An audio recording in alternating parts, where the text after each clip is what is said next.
Yeah. Yeah.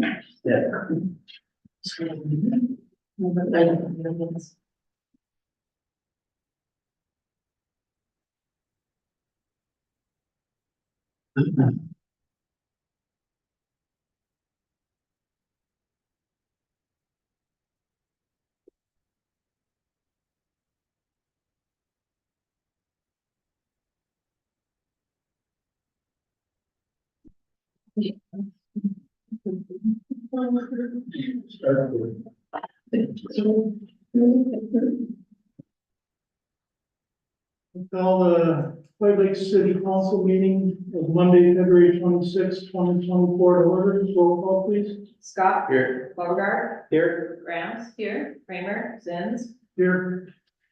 Everybody please stand for the pledge of allegiance. I pledge allegiance to the flag of the United States of America, to the republic, which stands one nation, under God, indivisible, with liberty and justice for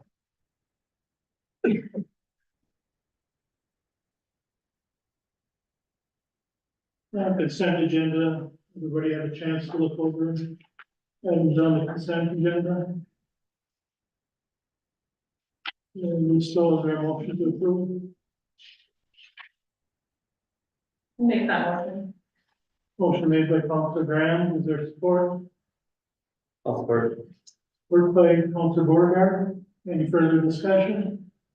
All those in favor? Opposed? Motion carries. Guest citizens forum, anybody want to address? Nancy Mo. I'm just curious because I know that the county has now done tax foreclosure on both school. And I'm wondering where you're gonna go from here and when we're gonna begin doing it, because it is a help. I mean, I live next to that thing and it stinks. And I have breathing issues, and during the summer around here, if I'm at my house, I cannot be outside because I cannot breathe. And if I leave the area, I'm fine. So it's something there, and I'm assuming it's that building, and after seeing, I'm sure you all saw the videos that were posted. So I think we all know that there's a lot of mold in there and probably a lot of asbestos, and that's escaping into the air. So I mean, I realize it just fell into your hands in December, but I'd like to know, because I've been in contact with the county commissioners and they told me they were gonna contact you, Becky, to find out what the plans of the city were, what they wanted to see done with it.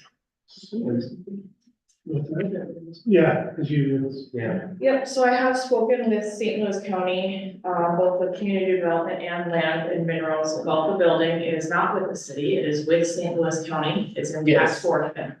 Correct, So- and they told me they were gonna contact you to see what you wanted them to do with it.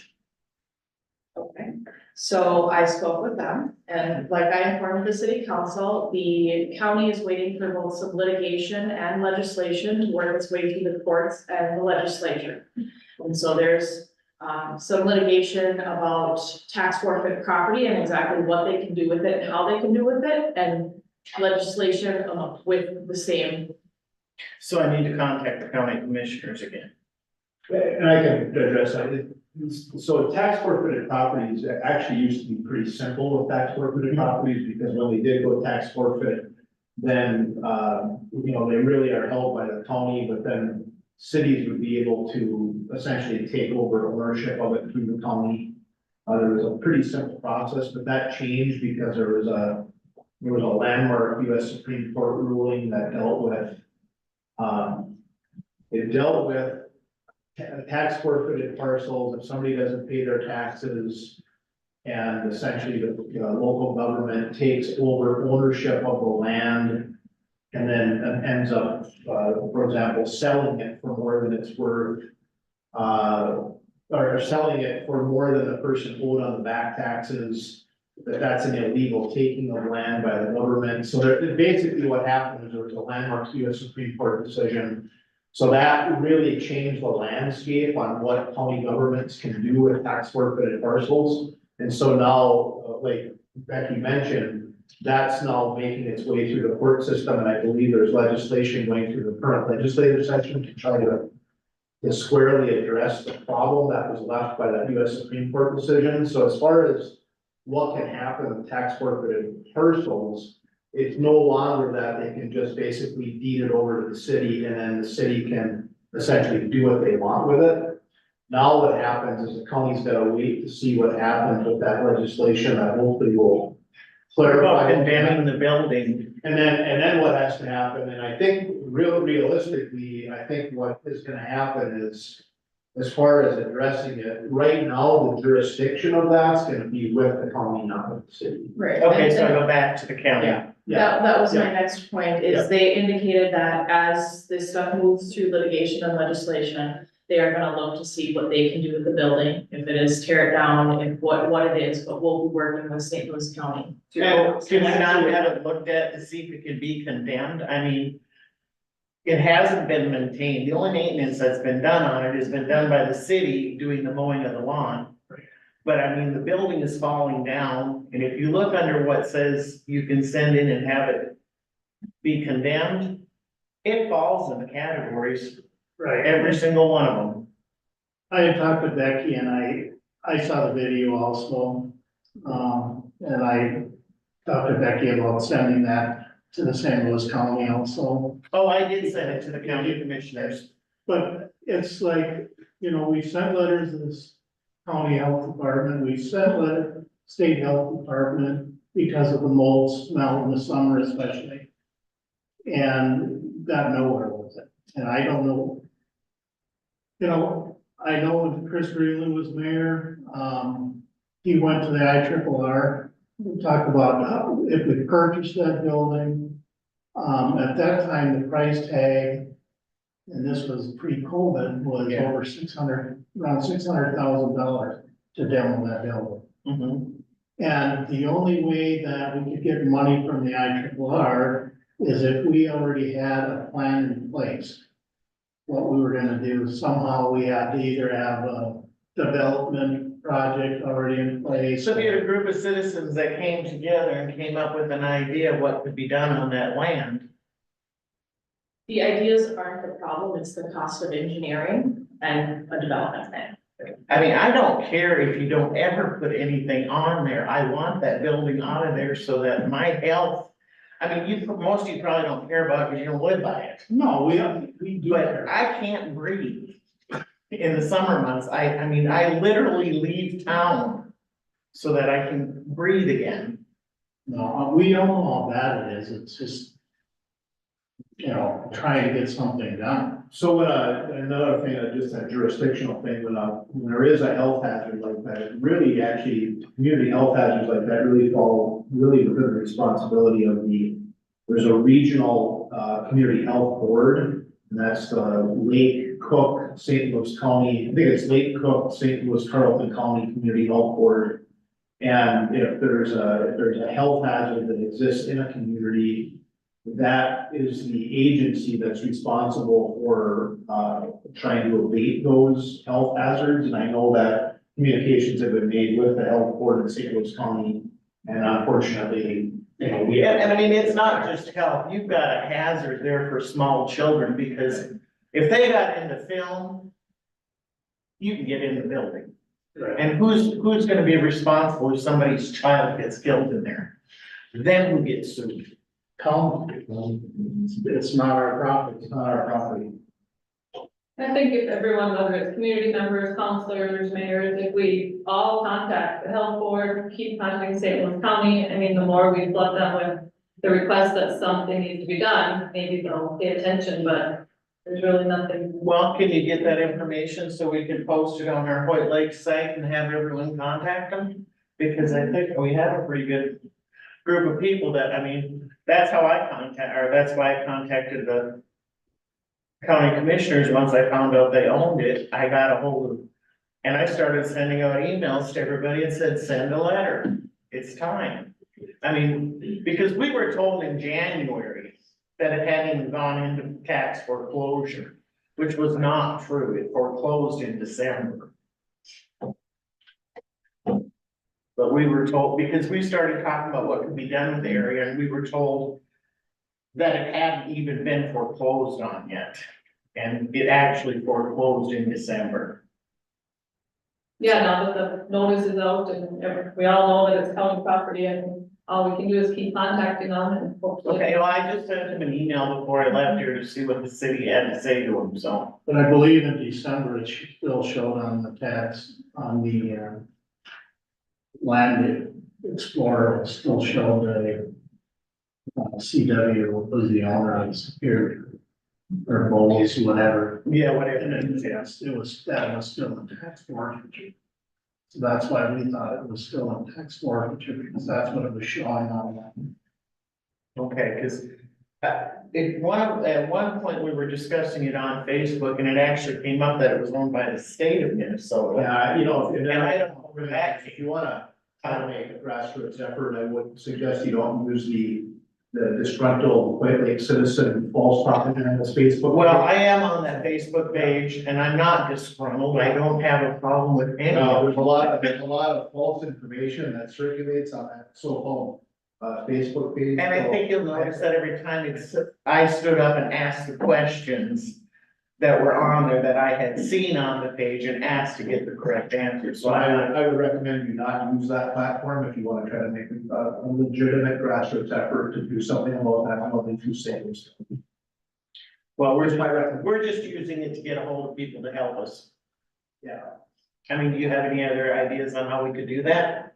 We've held community meetings and we were told there's nothing we can do at the community meeting when we have one in January. I'm just saying is that, you know, I think if you're gonna have a legitimate platform to try to go to the St. Louis County Health Board, or some sort of a concerted effort, I would recommend you do it on that platform. Well, then my question is, where do you recommend we do it? Then do it in a legitimate, factual, handwritten or typewritten letter to the health board. Well, that's the way we do Petition. You know, check, you'll put together an actual letter, check it for factual content that it's true, and have citizens sign it. I mean, I certainly think you have a council here that would support something that's factual. And that's what we do. I mean, I didn't send a letter to the county that was non-factual. I sent a letter to my county commissioners searching information And on think what it's I a had to do. Personal. And I really contact. don't appreciate that. I feel like I'm being attacked by you because the way that I get in contact with other people is through a Facebook page that is not necessarily the one you're referring to. And I don't go on that page and complain about things. I come here and ask questions. That's fine. I think what Mitch was just trying to say is if you throw it out there in the community page and say, what are all the complaints about the whole school, let's put together a letter. There might not be anything factual in that letter that everybody contributes to. Oh, and I agree with that. I would never send a letter just because somebody on Facebook. I worked as the publisher and the president, CEO of newspapers for 20-some years. I know about fact checking. I would never send a letter to them and say, this is fact. But if people they want to contact, except the community health board, I think personal stories like yours and anyone else who lives around there or has had negative interactions with that property, those personal stories might go a long way too, that it's not just, the school's falling apart and moldy. I mean, personally, on the outside, I don't find it that offensive to look at. Yeah. I mean, it's not the most attractive building in town, I'll give you that, but that's not my issue. Other than, I mean, it is starting to fall down on the outside, which makes it where it should be condemned, because my concern becomes safety of children. I mean, there are people over there all the time playing. So, Right, that's it. thank you. Anybody else? Right, moving on, city administrator Lemon. I just wanted to remind everyone that the presidential primary is next Tuesday, March fifth. And also, as a reminder, you do have to select the party ballot you wish to vote. So if you go in to vote that day, you have to declare which party you would like to vote. That tends to catch voters off guard. Happy voting. Okay, library directors, Sue? Our winter reading challenge is over and we had 55 people participating this year with a 95% completion rate. So that's probably one of our best percentages we've ever had. So congratulations to everybody who participated and did such a great job. 191 cards were turned in and each card is either 4 books or 20 miles. So that's a lot of work put into the program that people participating. So we're very pleased with that.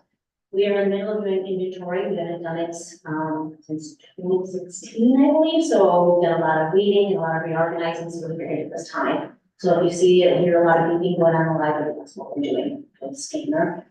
And we are in the process of completing our annual state report, so that should be done shortly. Thank you. Public utilities, please. Wastewater plant, we lost our last working boiler in the new filter building. Got a hold of the engineers, they got a hold of construction, they got the other boiler up and running same day, so can ask for better service there. What happened is a fan went out on the boiler, so they got a new fan installed and the one that was down, the other one, the fan's on order, from what I understand. Water side, water's been pretty good. They actually dropped the price of our main chemical for treatment, 6 cents a pound, which made it cheaper than switching over to Hawkins product. So we are talking with them about what they can do for dropping the price. Otherwise, we're gonna do another pilot study probably this spring, summertime. And then other than that, just been doing reports. Mercury minimization plan is completed and submitted, pre-treatment annual reports done. And then I'm working on the PFAS minimization plan, so that's gonna be fun. About 11 pages into that one, still writing. And agenda items, that's all I got.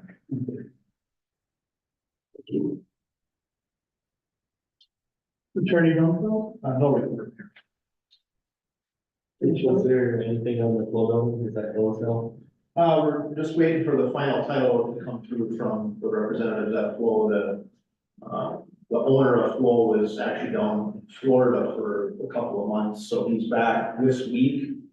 So all the closing documents are there at Flow, and now that he's back in Minnesota, he and the secretary of the corporation will sign the papers, have their signatures notarized. We should get everything back from them in the next few days, and then all that will be recorded. So just a matter of getting those final documents recorded. And we're good. Okay, thank you. All right, reports from elected officials, Counselor Cramer, Nothing tonight. Counselor Grams, Nothing to report today. Counselor Borger, Nothing there. Counselor Scott. Nothing to report.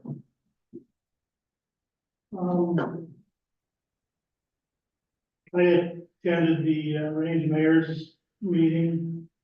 And the hot topic on the agenda that day was rural EMS. And there's some legislation going through or going to be introduced or has been introduced. For $120 million to help out some of the rural departments to keep afloat, and it's basically a Band-Aid, 1-year Band-Aid. And one of the, I think it was Senator Tina Smith had attended a meeting with the EMS board. And she was going to look at what she could do for reimbursements on the federal side, because that's the big issue is what we recoup from Medicare and Medicaid patients, so. And that's about it. Old business, nothing. New business 11-1, Bolton Mink, scope and fee letter for County Road 665 reconstruction. Well, good evening. So Bolton and Meg, we were approached by the city of Wood Lake specifically to kind of have a conversation about the County Road 665 project that's being conducted by St. Louis County in 2025. Specifically, what we're looking at doing is the St. Louis County is looking to resurface a lot of County Road 665. And along Kensington, you guys do have approximately a half a mile of water main and roughly 800-ish feet of sanitary sewer that could be replaced. So the question came to Bolton Mink, is it more economical, or how would this be approached in the sense of what's the best cost savings to the city if we complete that work in 2025 in conjunction with the county? So the proposal in front of you provides what it would take for a design fee from Bolton and Mink to basically complete a utility design, and then also work in conjunction with St. Louis County on completing that design with certain milestones in mind for this upcoming year. We also have included in there looking at funding opportunities between a couple different sources with the state that would allow some of this work to be covered either by a funding or a low interest loan. So that could be additional conversation we have in the future. So the details of the proposal as we have them are, we would provide a 60 and 100% design milestones. So that's providing construction drawings of just the utilities, water main and sanitary to the city. Looking at that grant application and then coordination again with St. Louis County. We have a pretty good understanding of where they're at today. So we do feel that we can work with them very well, and we've worked with them before on other projects of this exact nature. By completing this project in conjunction with the county, you're probably going to be looking at a 60+% cost savings if you were to undertake this project by yourself. So that means that the county is willing to take the resurfacing piece, a lot of the excavation piece, and other miscellaneous removals that would be required. So again, ultimately your ownership of this project would just be the utilities, and there goes presents that over 60% cost savings. To complete this work, we're looking at roughly $55,400. That's a not to exceed budget. So like all our budgets and proposals, we would work up to that amount, and then anything more like that would be on us, depending on circumstances or change orders per se. So.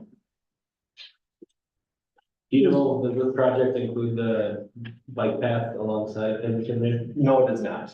This is strictly just Kensington and County Road 665. It does include storm sewer, though. The county is paying for some storm sewer. Correct. Yeah, but your major cross sections along Kensington, that would include us looking at that storm sewer intersections, yeah.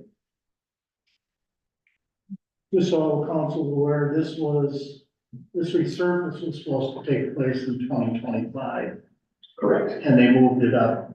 So obviously last year at budget time, we didn't even look at this because we didn't anticipate that we were gonna be having to do anything with this for another year. But like Jake said, if we don't do it now, we're gonna have a county road that's resurfaced, and then we're gonna be digging up and tearing up, and it's gonna cost us more. Jake, you said that you had something on this? Oh, I strongly recommend we do this. It's the cost savings alone. If we were to do this on our own, like you said, we would be tearing up a good road and paying to resurface it and wrecking a good road as they do it now while it's being tore up. And it's a fraction of the cost we'd see. I know you haven't had the project for too long yet, but the possible connection to Aurora water facility, would that require any new line to go through this road as well, or? No, not specifically, because that's typically gonna be on 110, and so we wouldn't necessarily be seeing anything coming up into this area, so. Okay.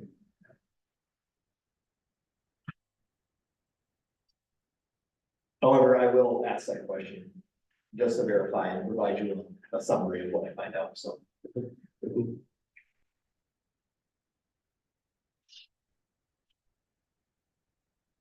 Great, is there a motion to approve? With that motion? Motion made by Councilor Bordeaux, is there support? I'll support.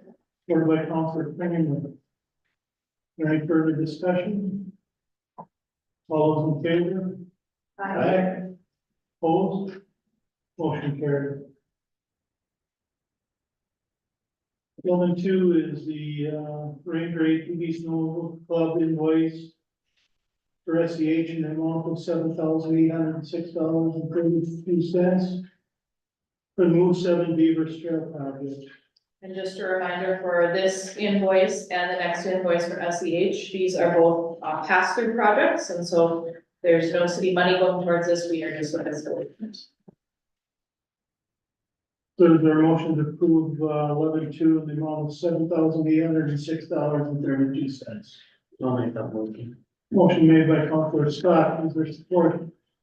Support. Supported by Counselor Graham, is there any further discussion? All those in favor?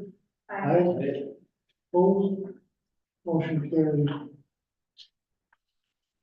11-3, Ranger ATV snowmobile club invoice for SEH in the amount of $9,222.50 for the Moose 7 Beaver Trail project. Is there a motion to approve? I'll make that one. Motion made by Counselor Kramer, is there support? I'll support that. Supported by Counselor Scott, is there any further discussion? All those in favor? Aye. Opposed? Motion carried. 11-4 is a resignation from the White Lake Fire Department. This is from Parker Letty. We have a deed. I don't, he submitted it at the last business meeting, but he has not met the requirements, so he's resigning. Okay. Is there a motion to approve the resignation of Parker Letty from the Fire Department? I'll make that. Motion made by Counselor Graham, is there support? I'll support. Supported by Counselor Kramer. Any further discussion? All those in favor? Aye. Aye. Opposed? Motion carries. 11-5, this is, letter from the White Lake Fire Department. With this letter, I'm officially notifying you and the city council of my intention to retire from the White Lake Fire Department. My final day will be March 1st, 2024. I look forward to the next chapter of my life. I want to offer my sincere gratitude for all of the opportunities you created for me at the White Lake Fire Department. Have many great memories of my time here and will miss working with you and the community and the fire department role. Sincerely, Jordan Brownski. Is there a motion to approve? I'll make that motion. Motion made by Counselor Scott, is there support? I'll support. Supported by Counselor Graham, is there any further discussion? All those in favor? Aye. Opposed? Motion carries. 11-6, this is a recommendation to hire assistant fire chief position, and, we have the interviews on the 21st, and the committee is recommending to appoint Kevin Ekman to the part-time casual position of assistant fire chief. Is there a motion to approve? I'll make that motion. Motion made by Counselor Scott, is there support? I'll support that. Any further discussion? All those in favor? Aye. Opposed? Motion carries. Obviously, with the retirement and the promotion, we will have an opening for secretary in the fire department, and Kevin was a captain, so there'll be an opening there also that'll need to be filled, so Becky will be starting that process. Is there a motion to adjourn? I'll make that one. Motion made by Counselor Kramer, there's support, I'll support. supported by Counselor Krantz. Any further discussion? All those in favor? Aye. Opposed? Motion carried. Good night, thank you.